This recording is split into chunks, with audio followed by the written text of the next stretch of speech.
iPad non ha senso. Amici, come sapete, sono un grandissimo utilizzatore di iPad, in questo caso di iPad mini, ultima versione del 2021. Sono utilizzatore da ormai 2 anni, l'ho utilizzato prima per il liceo, adesso per l'università e sempre per la parte di fotografia e sporadicamente anche video.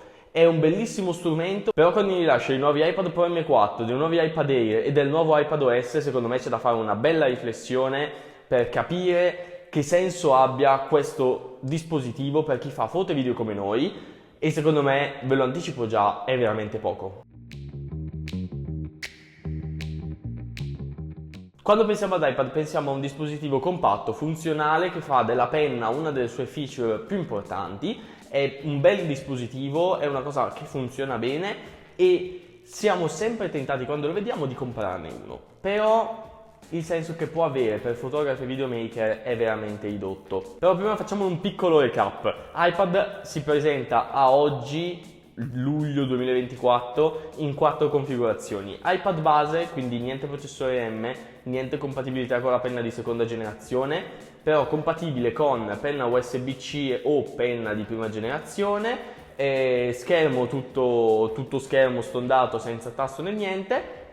Presenti 4 colorazioni, prezzo ne parliamo più tardi, ottimo per ufficio, contabilità, produttività e studio. Secondo me l'iPad per studenti da comprare è quello, punto, cioè non vi serve la penna di seconda generazione per scrivervi gli appunti di matematica, che non diciamoci cazzate, quindi quello per me secondo me è top. Poi c'è l'iPad mini, che a presto riceverà un aggiornamento, spero a processore M, non so se lo faranno a processore M, se ci metteranno dentro semplicemente un processore super potente. Rimarrà comunque uguale dal punto di vista del design, quindi compatto, piccolo, tutto schermo, compatibile con la penna di seconda generazione e con la penna USB-C che hanno mandato fuori tipo a novembre, che è una penna un po' più base che costa un po' di meno. Comunque ottimo dispositivo, vi dicevo prima, io l'ho usato per fotografia e poi gli anni alle superiori, l'ultimo anno di superiori e il primo anno qua in università, quindi top. Poi passiamo agli iPad Air, che hanno un processore M, aggiornati, 2 dimensioni disponibili, 11 o 13 pollici, super schermo, design bellissimo, compatibili con la penna Pro e con la penna di seconda generazione e con la penna USB-C. Bello tutto di quell'iPad lì, è un super iPad, è fantastico, lo schermo premia tantissimo. Poi c'è l'iPad più Pro di tutti, che è l'iPad Pro, che ha 2 dimensioni sempre 11 e 13 pollici, compatibile con la Pencil Pro, compatibili con le ultime tastiere che lo fanno tipo fluttuare e tutte quelle cose lì. Possibilità di avere la nano texture, uno schermo incredibile e un prezzo fuori di testa. Ora, la situazione è molto semplice. iPad è un oggetto bello, è un oggetto desiderabile, super strumento, è comodo perché ha un bello schermo. La feature più bella secondo me è la compatibilità con la penna. Anche la penna di prima generazione secondo me faceva delle grandissime cose e il modo in cui si interfaccia è stupendo. Ma nonostante tutte queste bellissime feature, nonostante tutte queste bellissime considerazioni che secondo me sono super essenziali, il senso per un fotografo e un videomaker qual è? E adesso ci arriviamo. Prima però vi ricordo di iscrivervi al canale, lasciare un commento per farmi sapere che il video vi è piaciuto, seguirmi su Instagram perché è un bel canale, stiamo crescendo, abbiamo avuto un piccolo periodo di stallo a giugno perché ho avuto la sessione e tutte le cose, siamo ripartiti, stiamo ripartendo molto bene. Ragazzi, supportate questo canale perché arriveranno delle novità, sono già arrivate le novità, ci sono tantissimi contenuti che potete trovare a tema fotografia, quindi iscrivetevi, fatemi vedere che c'è del supporto, perché il 90% di voi i miei video non li guarda, non è normale questa cosa, non va bene, guardatevi i miei video e iscrivetevi perché sono molto interessanti. Passiamo oltre. Qual è il senso di iPad per un fotografo e un videomaker? Allora, partiamo subito non diciamo cazzate, partiamo dalla prima cosa effettiva. iPad non può sostituire un Mac in nessuna occasione, banalmente.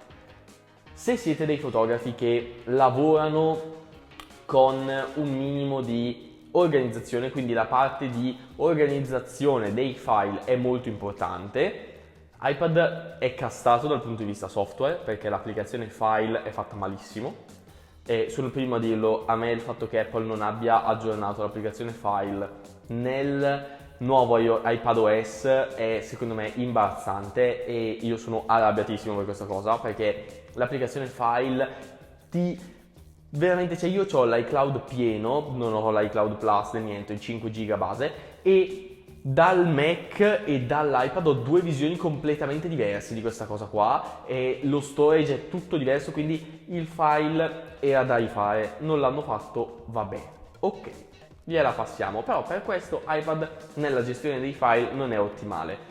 Quando banalmente voi attaccate una SD a un Mac avete programmi come Bridge, Lightroom Classic e poi vabbè lo stesso Lightroom che vi permettono di gestire bene i vostri file, dare delle valutazioni, dare una panoramica generale del lavoro che avete fatto e in modo super utile e preciso.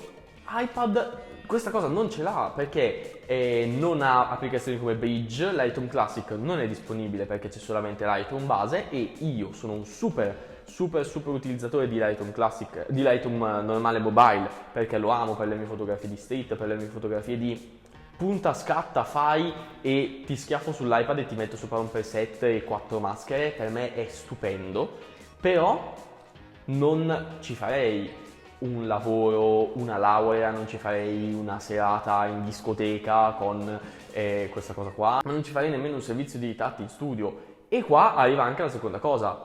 Photoshop per iPad non è ben sviluppato. Cioè se io faccio le fotografie a una persona, le devo rimuovere le occhiaie e le devo mettere a posto la pelle, perché nei ritratti è una cosa che si fa. Se siete interessati al tema ritratti, andatevi a vedere i video che ho fatto a tema e iscrivetevi perché ne arriveranno altri. C'è tutto un corso che si sta sviluppando su questo canale a tema ritratti. Però su iPad non è possibile fare una correzione, non è possibile perché il software è castrato, perché Adobe non sfrutta tutta la potenza dei chip e anche qua arriviamo al punto centrale. iPad Pro M4, che è secondo me giusto mettere M4 sull'iPad Pro perché aggiorni un processore e lo metti sull'iPad Pro prima dei Mac.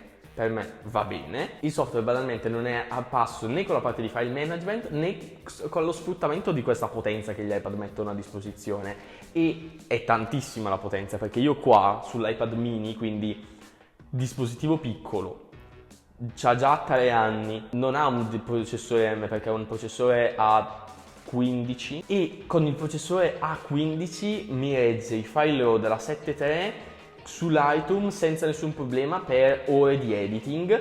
La batteria la mangia, però non si surriscalda, non si impalla niente, quindi è fantastico. Allora dico, su un iPad Pro M4 cosa cambia? Qual è la cosa? C'è, ok, c'hai lo super schermo, ma poi dopo non puoi fare niente di più, perché poi non puoi organizzarti le tue fotografie in un certo modo, non puoi esportare i file in un certo modo, non puoi fare le cose in un certo modo e io iPad come dispositivo lo adoro perché le interazioni con la penna per me sono una cosa incredibile. Il fatto che tu in questo spazio abbia tutto quello che vuoi è fantastico e la questione spazio è un'altra questione.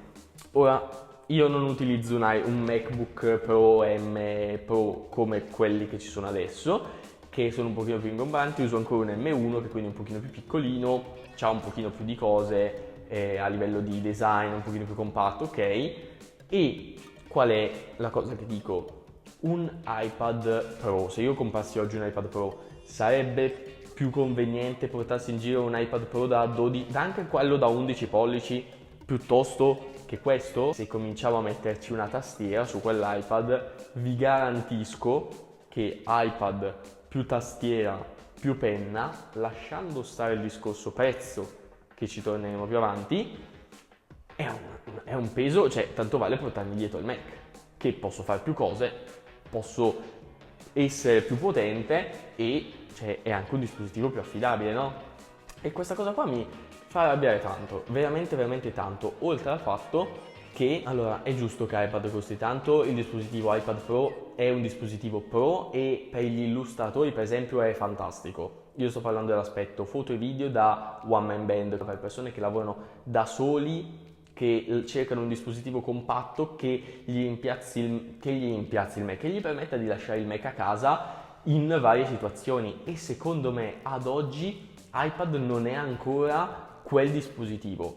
O meglio, secondo me per il mio uso personale, per la mia esperienza personale, iPad è fantastico appunto per come vi dicevo prima, per le fotografie street, banalmente anche di paesaggio va benissimo, perché comunque su Lightroom normale puoi andare a fare una correzione già ben approfondita prima di passare su Photoshop, e quindi secondo me se tipo vai a farti un viaggio di una settimana in Nuova Zelanda, nell'aereo di ritorno cominci a metterti a posto le fotografie e poi arrivato a casa apri su Photoshop le fotografie da Mac che hai già editato sull'iPad, perché poi su questo caso qua il Creative Cloud di Adobe è fantastico, e quindi per questo è molto comodo, no? Perché vi portate dietro un dispositivo che comunque può farvi lasciare a casa il vostro Mac, o se avete un Mac fisso ve lo potete portare dietro per fare una prima parte di color,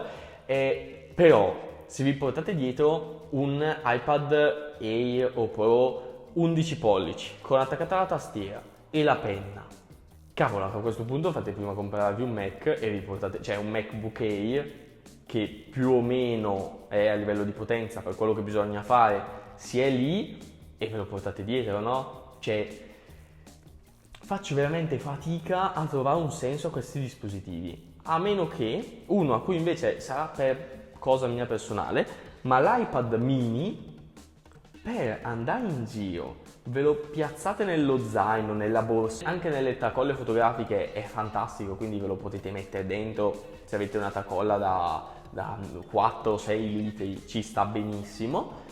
E ragazzi, questo vi svolta, perché questo qua è leggero, è compatto, non vi pesa assolutamente niente, ve lo mettete nello zaino e ci fate tutto, lo gestite con la penna, lo gestite con quello che volete e non avete alcun tipo di problema a livello spazio, a livello di ingombro, e non è neanche un dispositivo che costa 1500 euro, perché una volta che prendete una cosa del genere non vi serve a niente la tastiera, sapete che la tastiera non vi serve, quindi non spendete in tastiere. È vero, spendete nella penna, che comunque potete prendere anche la penna, quella che hanno fatto base USB-C. Io quando ho comprato questo iPad non esisteva ancora di fatto, quindi l'unica disponibile con questa configurazione era la Apple Pencil di seconda generazione. E basta. Faccio veramente fatica a trovare un senso a un iPad Pro per il nostro utilizzo di one man band da soli, che dobbiamo andare in giro e che magari dobbiamo lasciarci a casa il Mac, perché che senso ha lasciare a casa il Mac quando ti devi portare dietro un iPad con la tastiera e con le cose che pesa uguale, o allo stesso tempo all'interno dello zaino una cosa comunque di quelle dimensioni. Cioè non lo so ragazzi, secondo me Apple deve completamente rivedere iPad, perché in questo momento non sfrutta a pieno le sue capacità e le sue potenzialità, non a livello hardware, ma a livello software. E iPadOS 18 è stata una presa per il culo. Sono veramente insoddisfatto dal mio punto di vista personale. Se devo consigliarvi un iPad per questo utilizzo, io vi consiglio lui, ovviamente non adesso, aspettate. Secondo me novembre, ottobre dovrebbero aggiornarlo con un nuovo processore. Si vocifera possa arrivare con un processore M, che sarebbe veramente una bomba incredibile, soprattutto pensando a tutto lo sviluppo di intelligenza artificiale. Comunque se non dovesse arrivare con un processore M arriverebbe con un minimo 17 Pro, che è quello montato su iPhone 15 Pro, che supporterà l'Apple Intelligence dall'anno prossimo. Ragazzi, fatemi sapere che cosa ne pensate, fatemi sapere se voi utilizzate iPad, fatemi sapere che cosa pensate di queste mie considerazioni, se anche voi la pensate così, se ce l'avete con Apple, fatemi sapere.